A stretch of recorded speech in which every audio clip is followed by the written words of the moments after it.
And now last but certainly not least is the producer, writer, and director of the play Cheesecake Boys and the Diva, Ms. Twmda Kilpatrick.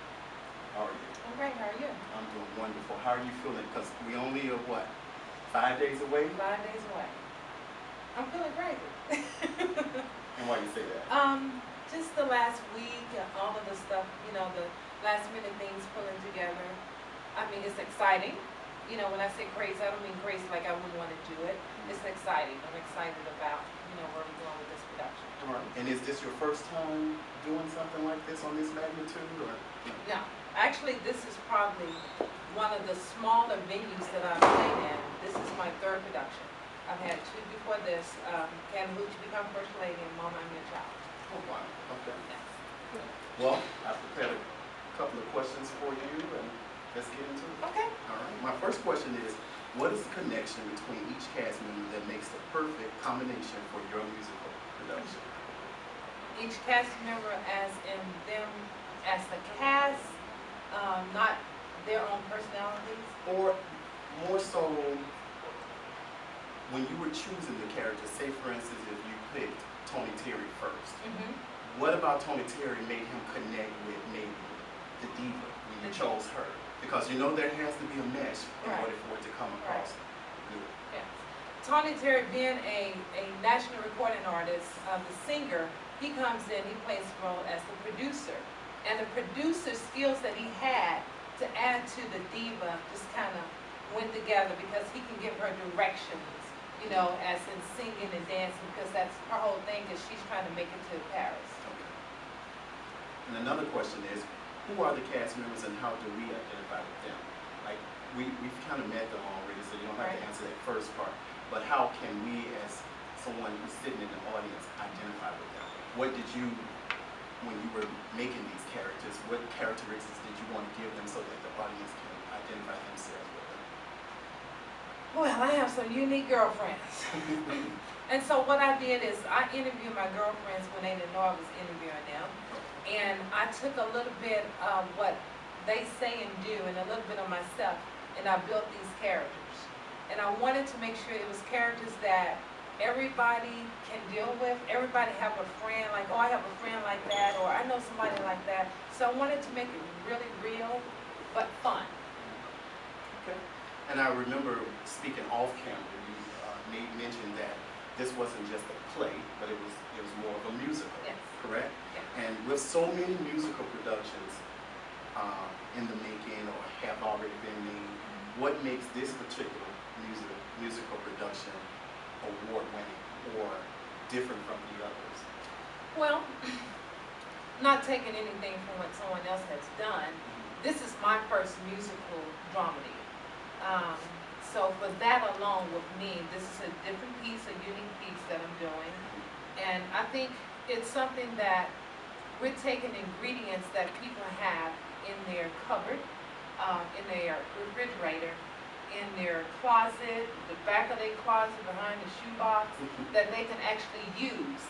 And I think going to the grocery store shopping, when ladies go to the grocery store after seeing this production, it's not going to be the same.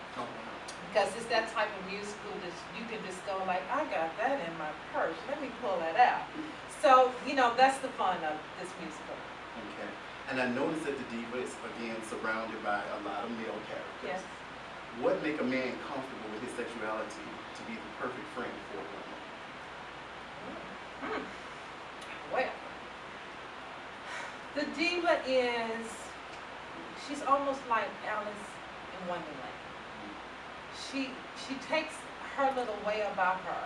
And once they get her to the point and make her realize that, yes, you are this diva, you're this woman, but we have so much that we can add to you to make you a better woman. So she makes them feel very comfortable once they break through some walls and some barriers, and then they do the same thing for her. Okay. Describe the international location and use, or why did you use cheesecake? That's the ingredient. My daughter actually came home with this title, and she said one of her friends was acting kind of sweet. And I said, well, what do you mean? She says, he's acting like a cheesecake. And I said, so, well, what's wrong with that? Mom, he's acting sweet. So I said, okay, well, maybe we can do something with that. We just changed the S and make it a Z. And so we did that, and initially it was going to be the Cheesecake Boys. And I waited a year and kind of sit on the project, and then I came back and added the diva to it. Okay. So that's kind of how the cheesecake, came about. Now I'm gonna look at cheesecake totally different, but that's one of my favorite cakes too. With every show, there's drama. How do you intend to engage your audience? My audience or for the drama? As far as, I guess I'm speaking in the sense that drama usually draws you in to the show. Mm-hmm. So I guess what's gonna draw us into this musical play? Every diva needs to have a cheesecake boy. Oprah's, Tyra Banks, Beyonce's, Madonna. Every diva that we know, that we see on TV, has a cheesecake boy. And it's just at that point now that this cheesecake boy is something that people can, now they have a label that they can add to it. And I think bringing that in, once the word is just really out there, oh, maybe I do have a cheesecake boy, because everybody really do. Which cast member will have the most influence to the audience? Now I know the diva, she's the star, and I know that the singing could grab someone's attention. And sometimes it's obvious we think that the diva is going to do it. Do you know a cast member in your mind that you think will surprise people and they leave and say, oh wow, she was it, or he was it? I think it's going to be the character Django Van. Django wins the audience over. Of course, that's really hard because I try to make sure that I develop each of them to have that. But I think Django Van would be that one. Man, it's been a pleasure. Thank you for Thank you. taking out your busy schedule to sit down with us and give us a little insight on the play. We're looking forward to it. Again, this play is opening up when?